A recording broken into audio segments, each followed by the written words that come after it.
Good vacation, now come back and ooh, a new WWE video game. This is supposed to be great. Let's play it. 7 hours later. Motherfuck!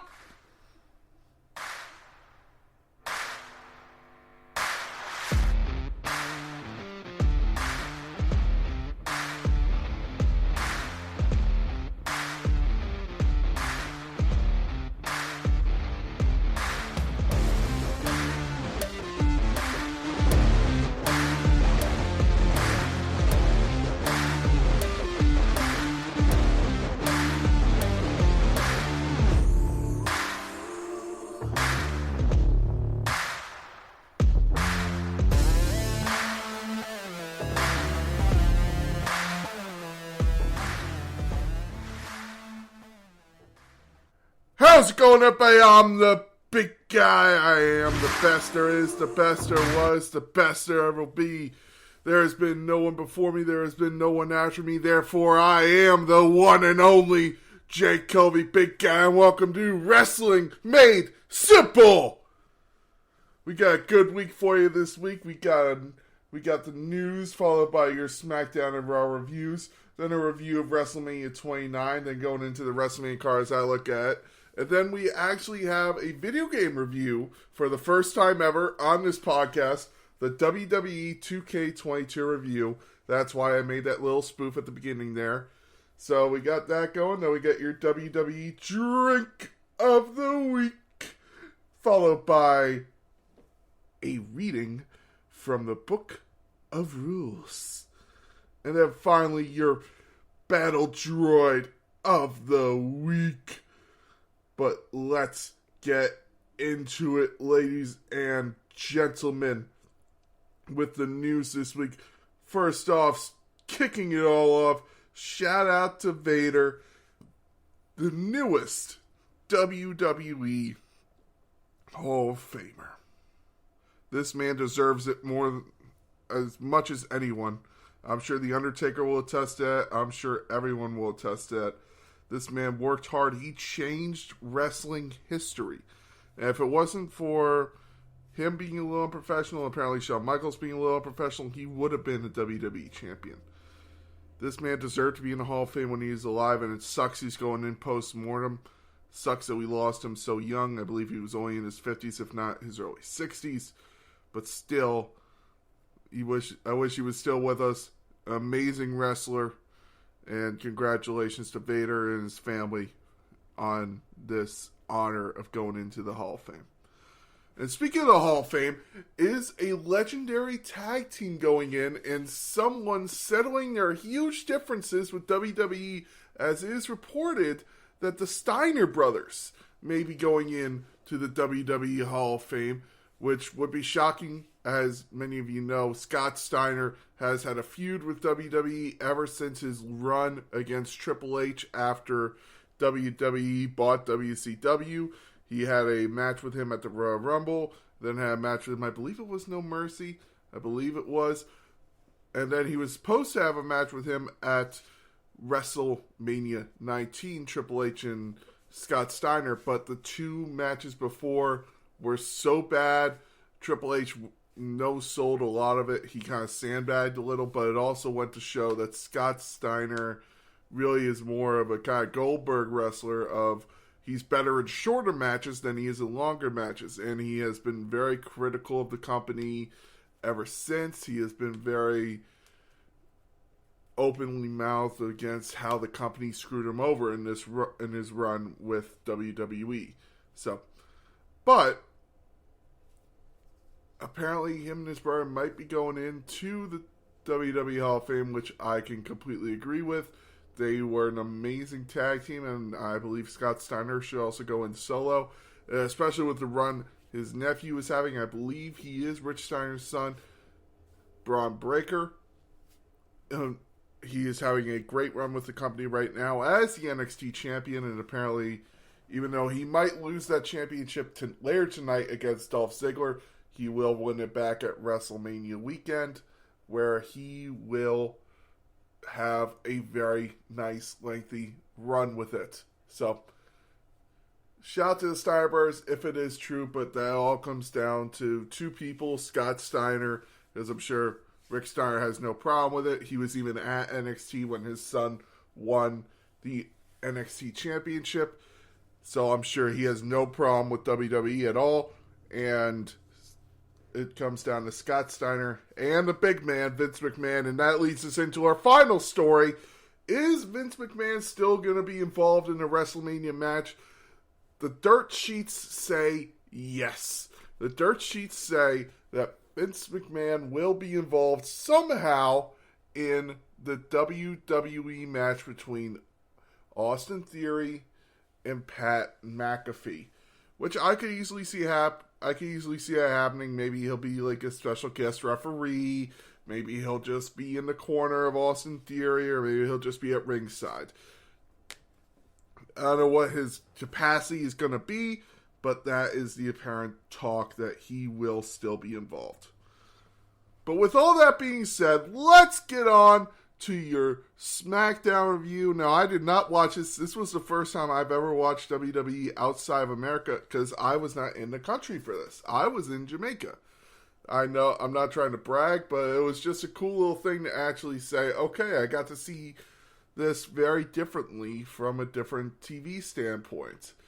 And, you know, I guess because it's just an English-speaking country, but they ran it very well, ran the same as you would watch in America, or I imagine in Britain. At least I would hope.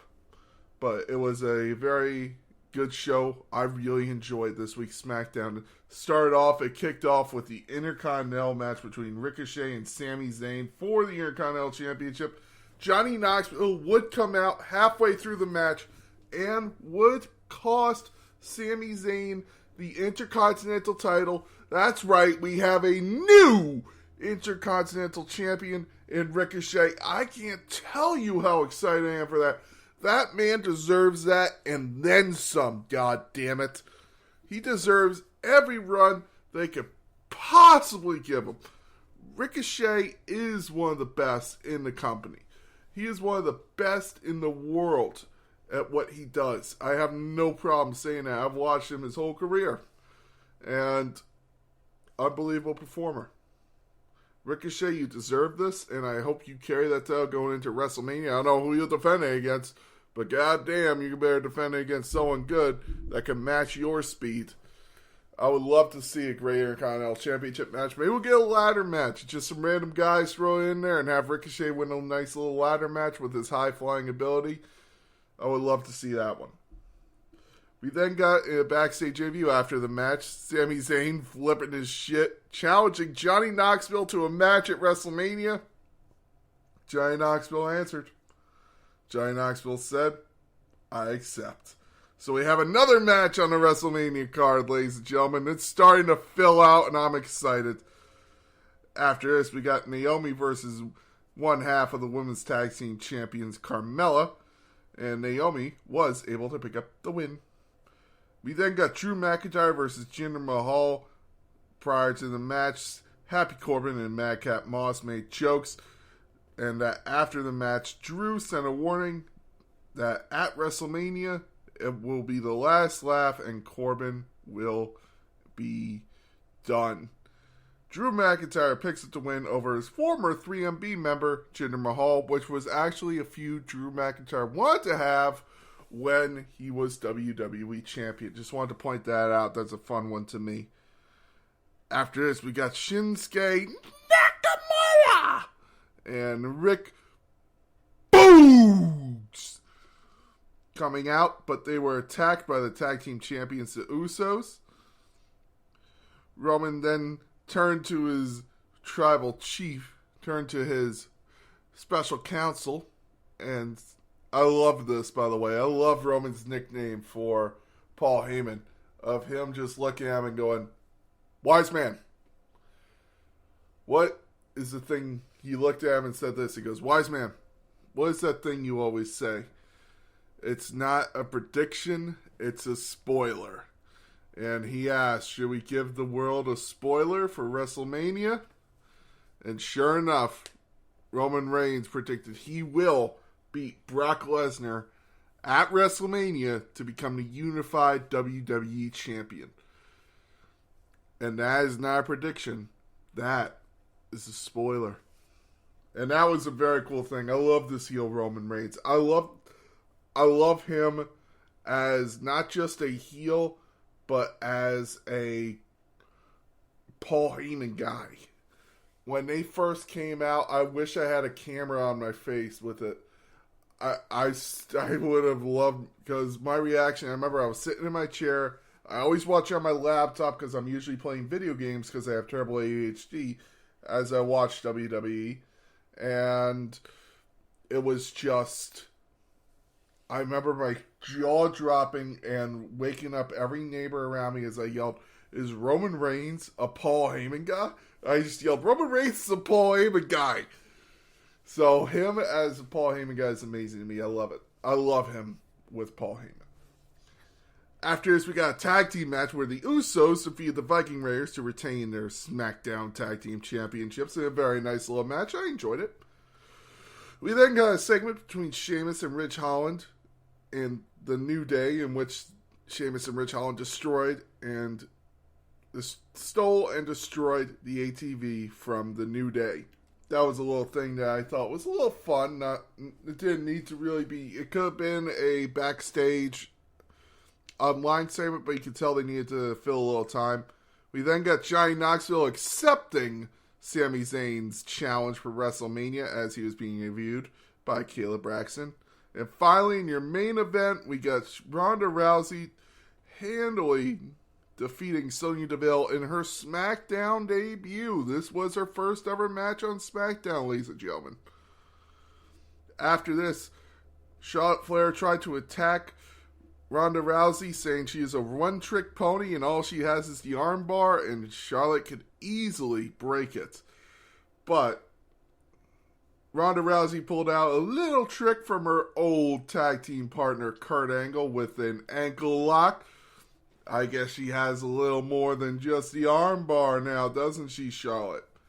Very good SmackDown. Very good this week. I really enjoyed it. It was fun to watch. Oh, God, it was a great show. I loved this show. Everything about this show, except for maybe the Sheamus, Ridge Holland, and New Day segment, was fun. It was enjoyable. And seeing Ricochet finally reach the top of the mountain that he truly deserves. If being on the lower grade, if it wasn't for Sheamus and Ridge Holland, A+, but just barely missing out on the A+, if not just barely making the A+. Great show. Great SmackDown. Enjoyable, fun, great show. Even the women's match of Naomi and Carmella was fun. So I'll give a shout out to that. And now for Monday Night Raw, ladies and gentlemen. Not as great as SmackDown, but still a fun little show. Not too great, but not too bad. Raw kicked off with an amazing triple threat tag team championship match. Raw tag team championships between the Alpha Academy, the champions, RK Bro, and Seth and KO. Very good match.